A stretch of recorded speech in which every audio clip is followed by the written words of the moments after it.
네, 여러분 반갑습니다. 저는 지난주 주일에 서울에 있는 안녕교회라고 하는 한 교회를 방문했습니다. 저는 가끔 서울에 다니러 가지만 주일날 서울에 가는 일은 처음이었습니다. 지난 주말에는 서울에서 특별한 행사가 있었습니다. 여러분도 아시지요? 그래서 저도 조금 신경이 쓰였습니다. 여러분이 아시는 것처럼 BTS가 컴백하는 세계적인 행사가 서울 광화문에서 있었기 때문입니다. 그 전날 뉴스를 통해 본 바로는 아미라고 부르는 전 세계의 수많은 팬들이 서울에 방문했다는 소식이었습니다. 왕의 귀한을 콘셉트로 한 그 무대는 왕을 환영하며 그 무대를 열광하는 사람들로 가득했습니다. 공연장에 티켓을 구하지 못한 사람들은 구름대처럼 근처에 모여 열광하는 모습을 보였습니다. 안 그래도 복잡한 서울입니다. 그 많은 사람들이 적어도 일주일 이상 서울에 머물 것이라는 소식을 들었습니다. 다행히 저는 복잡한 중심가를 벗어난 곳을 방문했지만 그래도 수많은 사람들의 무리가 신경이 쓰였습니다. 사랑하는 성도 여러분, 2000년 전 예루살렘 성에서는 우리가 보았던 왕의 귀한 BTS보다 더한 열광적인 무대가 있었습니다. 바로 예수님의 예루살렘 입성이 있었던 때입니다. 예루살렘 성에 모여든 무리들은 예수님을 기다리며 열광했습니다. 그리고 이렇게 소리 질렀습니다. 호산나, 호산나 예수여, 우리의 왕이 되어 지금 우리를 구원하소서. 열망으로 가득한 무대였습니다. 그곳에 모여든 수많은 사람들은 마치 왕을 맞이하듯이 호산나를 외치며 자기들의 겉옷을 길에 깔며 종려나무 가지를 흔들며 예수님을 맞이했습니다. 사랑하는 성도 여러분, 오늘은 종려주일입니다. 그리고 사순절의 마지막 주일을 맞이합니다. 교회력으로는 교회의 달력이 따로 있습니다. 세상의 달력과 다른 교회력으로는 고난주간의 시작입니다. 고난주간은 예수님이 예루살렘 성에 입성하신 이 사건으로부터 시작이 됩니다. 예수님을 맞이하는 무리들은 성문에서 종려나무 가지를 흔들며 호산나를 외쳤습니다. 그래서 교회는 이날을 종려주일로 지킵니다. 호산나, 무슨 뜻일까요? 호산나라는 외침은 지금 우리를 구원하소서, 지금 우리를 구원하소서, 바로 호산나입니다. 여러분, 그러나 이 환호의 장면에 뒤이어 너무나 슬프고 아이러니한 사건이 벌어집니다. 예루살렘에 입성하시는 예수님을 맞이하는 이스라엘 사람들의 마음에는 어땠을까요? 예수님이 그들 민족의 정치적인 소원을 이루어 줄 것이라고 기대했습니다. 사람들은 예루살렘 성으로 입성하는 예수님의 모습이 로마를 물리친 승리자가 되어야 한다고 여겼습니다. 그렇게 여겼죠. 전쟁에서 승리한 정복자는 개수문에 들어올 때 말을 타고 승리의 행진을 합니다. 말을 타고 연도한 수많은 사람들의 환호성 속에 승리의 행진을 하는 것이지요. 그러나 오늘 예수님은 그렇지 않았습니다. 나귀를 타고 예루살렘 성에 들어오셨습니다. 예수님이 나귀를 타신 것은 단순한 겸손을 넘어 스가랴서 구약성경 스가랴 9장 9절에서 말씀한 하나님의 뜻이 성취되는 사건이었습니다.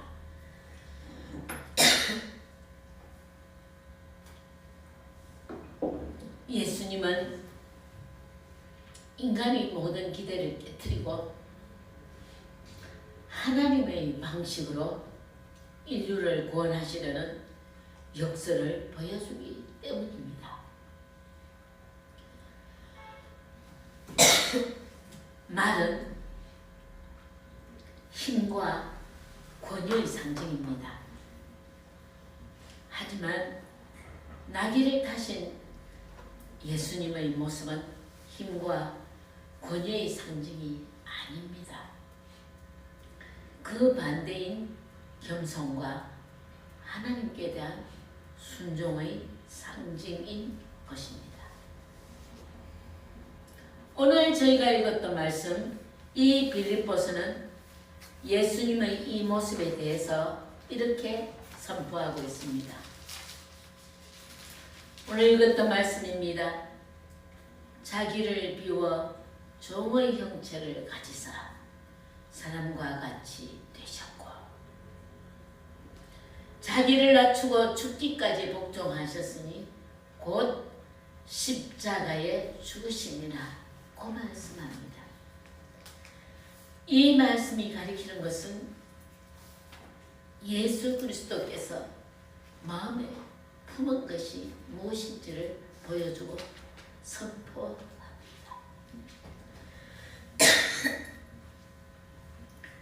신약성경 마태복음 27장 11절을 보면 예수님은 빌라도 앞에서 자신을 변호하거나 구걸하지 않으셨습니다. 묵묵히 하나님이 주신 사명을 받아들이신 것이지요. 그곳에 모여든 군중들은 그를 십자가에 못 박으라, 십자가에 못 박으라며 소리쳤습니다. 이들은 누구입니까? 불과 며칠 전까지만 해도 호산나를 외치며 예수님을 따르던 무리들이었습니다. 그런데 이제는 예수님을 죽여야 한다고 십자가에 못 박으라고 요구합니다. 왜 이런 일이 일어났을까요? 그것은 바로 예수님이 가시려는 길이 그들이 바랐던, 그들이 소원했던, 그들의 그 간절함과는 너무도 달랐기 때문입니다. 온 예루살렘 성이 떠들썩하도록 군중들의 환호 속에 예수님은 예루살렘 성으로 나타나셨습니다. 사람들의 마음은 부풀었습니다. 드디어 로마의 압제에서 우리를 구해낼 새로운 왕이 왔구나 기대했습니다. 세상이 원하는 것은 영광과 권세를 드러내는 통치자였습니다. 왕의 모습이었습니다. 그러나 예수님은 무력하고 낮은 자의 모습으로 나귀를 타고 십자가의 형벌을 받는 길을 택하셨습니다. 사랑하는 성도 여러분, 만약에 우리가 그곳에 서 있었다면 어떤 마음이었을까요? 왕일 것이라 믿고 따랐던 예수님, 우리를 진정으로 구원하리라 믿었던 그 예수님이 무력하게 재판에 넘겨지고 십자가에서 돌아가신다면 우리는 그렇게 말하지 않겠습니까? 아니, 이게 뭐야? 어떻게 이런 일이 일어? 시시하게 그래도 우리를 구원할 구원자인 줄 알았는데 이제 보니 아무것도 아니구나. 이런 탄식을 하며 예수님께 등을 돌리지 않았을까요? 사랑하는 성도 여러분, 그러나 오늘 빌립보서의 말씀은 너희 안에 이 마음을 품으라고 선포합니다. 예수님의 마음을 품으라고 우리에게 말하고 있습니다. 마음을 품는다는 것, 단순히 생각이나 감정을 말하는 것 아닙니다. 어떤 마음이 든다. 나 기분이 좋은 것 같아. 기분이 나쁜 것 같아. 그런 생각이나 감정을 말하는 것이 아닙니다. 오늘 성경 말씀에서 이 마음을 품으라 라고 말할 때 이 헬라어의 프로네이테는 삶의 방향, 삶의 태도를 말하는 것입니다. 사도 바울은 그래서 이렇게 말하는 겁니다. 우리 마음 안에 예수님의 마음을 흉내내라는 것이 아니에요. 예수님이 사셨던 태도, 예수님이 인생을 사셨던 방식, 그 삶의 태도와 방향을 우리 마음 안에 두라는 것입니다. 지금 우리가 말씀에서 보는 것처럼 예수님이 가지셨던 그 태도, 그 삶의 방향을 우리가 보아야 한다는 것입니다. 예수님의 마음은 어떤 마음이었습니까? 어떤 방식이었습니까? 어떤 방향이었습니까? 예수님은 하나님과 동일한 신분, 하나님과 같은 본성을 지니셨지만 우리를 위해 십자가에서 죽기까지 낮아지셨다고 말씀합니다. 6절의 말씀입니다. 우리 다 함께 6절을 같이 한번 읽어볼까요? 시작. 그는 근본 하나님의 본체시나 하나님과 동등됨을 취할 것으로 여기지 아니하시고. 그렇습니다. 하나님과 동일한 신분과 본성을 지니셨지만 우리를 위해 십자가에 죽으시기까지 스스로 낮아지셨다고 말씀합니다. 예수님의 마음의 방향은 높아지는 것이 아니라 낮아지는 곳을 향했다는 말씀입니다. 우리도 7절 함께 읽어보겠습니다. 오히려 자기를 비워 종의 형체를 가지사 사람들과 같이 계셨고. 자기를 비운다는 말씀, 헬라어도 케노시서입니다. 이 말은 내가 그냥 마음을 비운다는 뜻이 아니에요. 어떤 비움이냐면 나의 권리나 나의 특권을 주장하지 않고 나의 권리나 나의 특권을 붙잡지 않고 다른 사람을 위해 내어주는 것입니다. 이것이 자기를 비운다는 뜻입니다. 그냥 마음을 내려놔서 나 욕심이 없어졌어. 그런 말이 아닙니다, 여러분. 나를 비운다는 뜻은, 우리 예수님의 나를 비운다는 뜻은 내가 가진 것을 다른 사람을 위해 내어주는 것. 그것이 바로 예수 그리스도의 마음입니다. 너희 안에 이 마음을 품으라 할 때 그 예수 그리스도의 마음은 자신이 가지신 것을 다른 사람을 위해 아낌없이 내어주시는 것을 말씀합니다. 비유로 다시 한번 설명해 볼까요? 비유하자면 부모가 금방 태어난 갓난 아이를 위해 모든 것을, 모든 시간과 모든 돌봄을 그 아이에게 맞춰줍니다. 여러분 그렇지 않습니까? 부모는 금방 태어난 갓난 아이를 위해 자신의 모든 스케줄, 모든 노력, 할 수 있는 모든 것을 그 갓난 아이에게 맞추어 주는 것입니다. 바로 그처럼 하나님께서도 우리를 위해 스스로 우리와 같은 인격인, 같은 인간의 모습을 가지고 이 세상에 오셔서 십자가에 돌아가시기까지 스스로를 낮추고 스스로를 제한하신 것입니다. 사랑하는 성도 여러분, 그렇습니다. 우리가 하나님을 향해 마음을 닫고 있을 때에도, 우리가 하나님을 전혀 느끼지 못할 때에도, 하나님이 나의 삶과 아무 관계가 없을 것 같은 때에도 하나님은 우리를 향해 변함없이 마음을 열어주십니다. 오늘 말씀이 선포하는 예수님의 마음이 바로 우리에게 주신 하나님의 마음입니다. 우리가 다친 마음으로 살아갈 때도 예수님께서 먼저 우리에게 다가오시는 것입니다.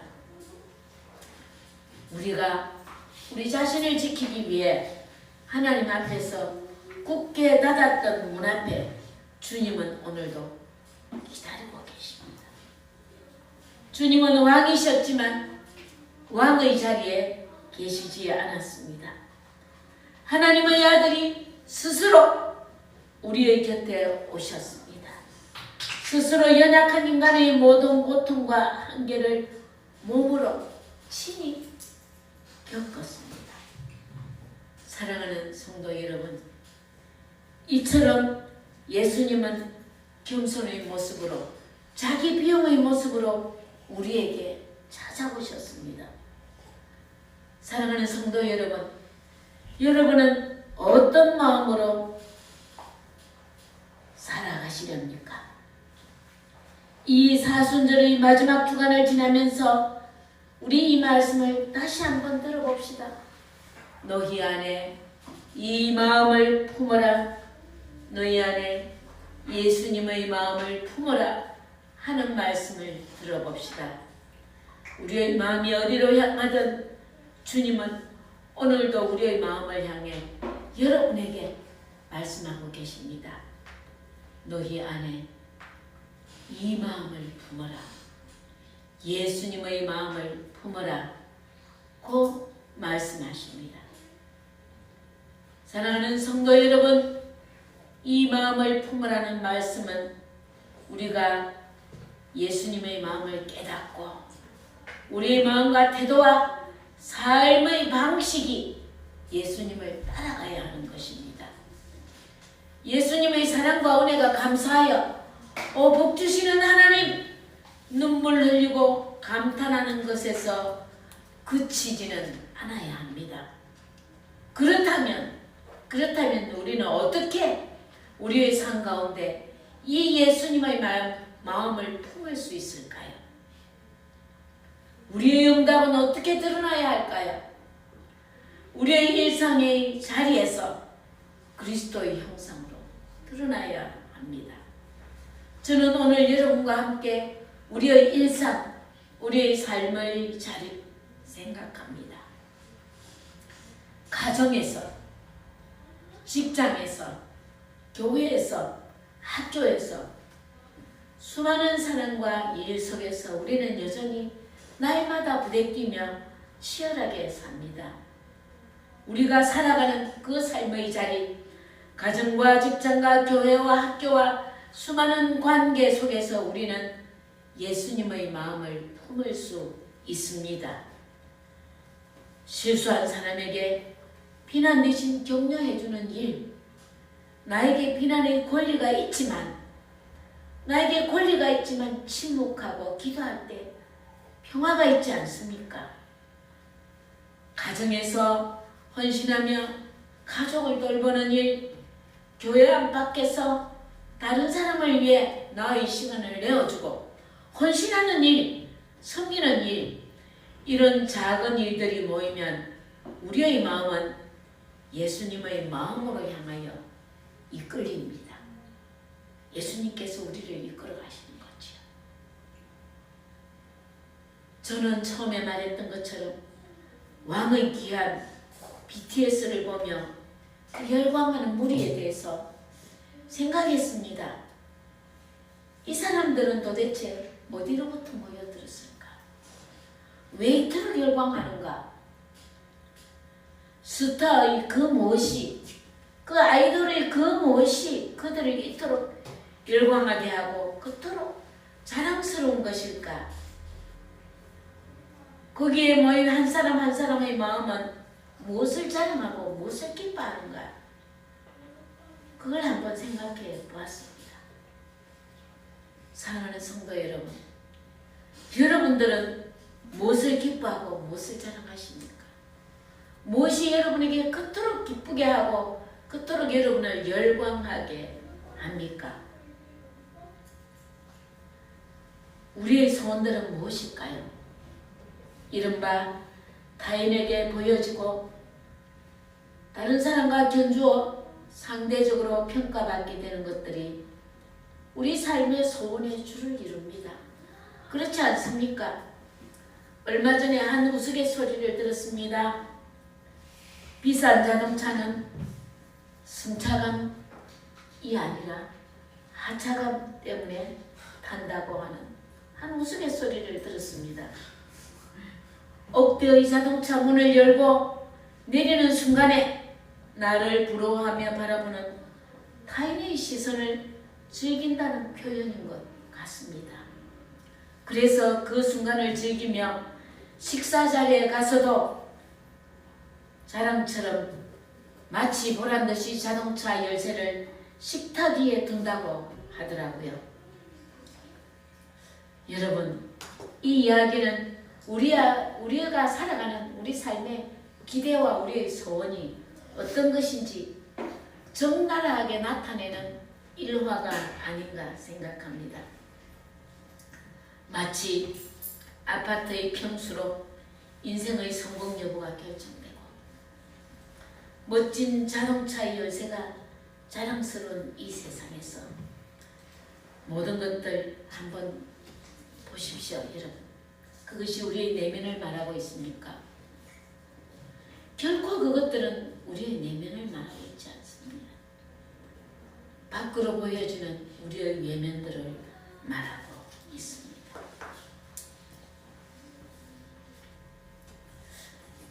예수님도 그 당시 대중의 기대를 한 몸에 받은 스타였습니다.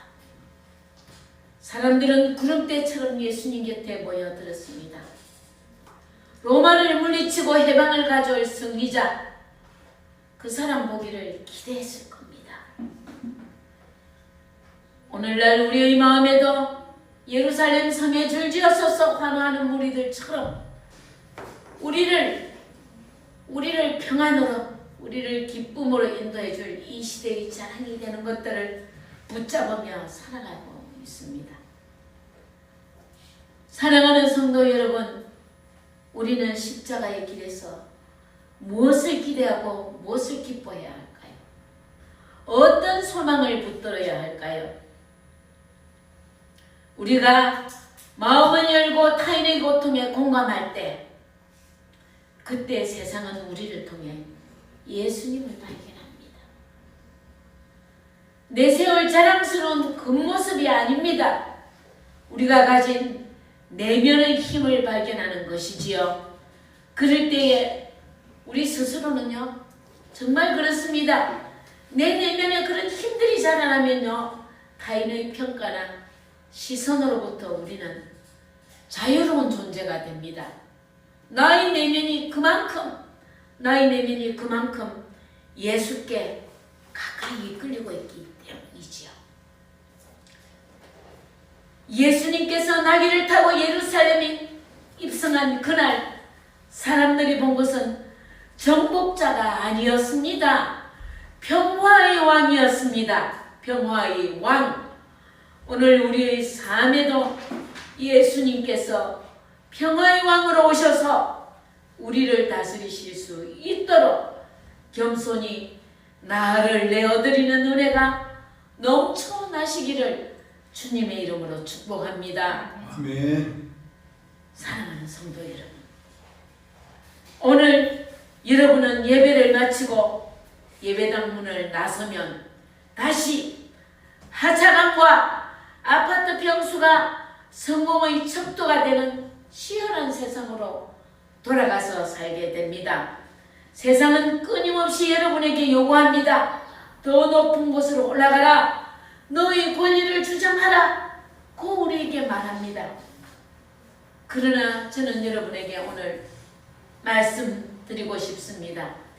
이번 한 주간, 고난주간만큼은 그런 세상의 목소리가 아닌 우리 주님의 낙이 타신 뒷모습을 바라봅시다. 평화의 왕으로 오셨던 예수님을 바라봅시다. 직장의 후배의 실수를 덮어주는 그 너그러움이 바로 예수님의 마음입니다.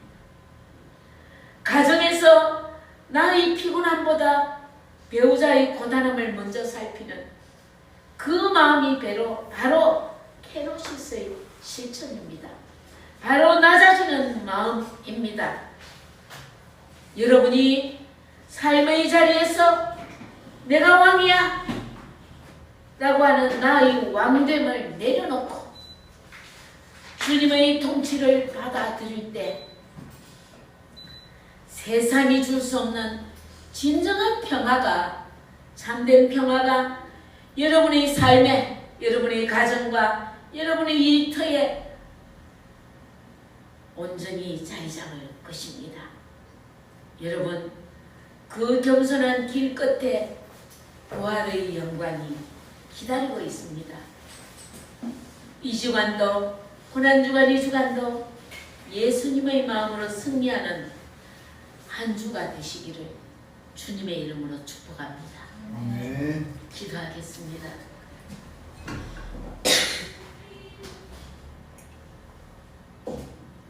주님, 환호하며 반기는 수많은 그 무리들 앞에서 왕이 아니라 평화의 왕으로 낮아지시는, 나를 온전히 내려놓는 평화의 왕으로 오신 주님을 기억합니다.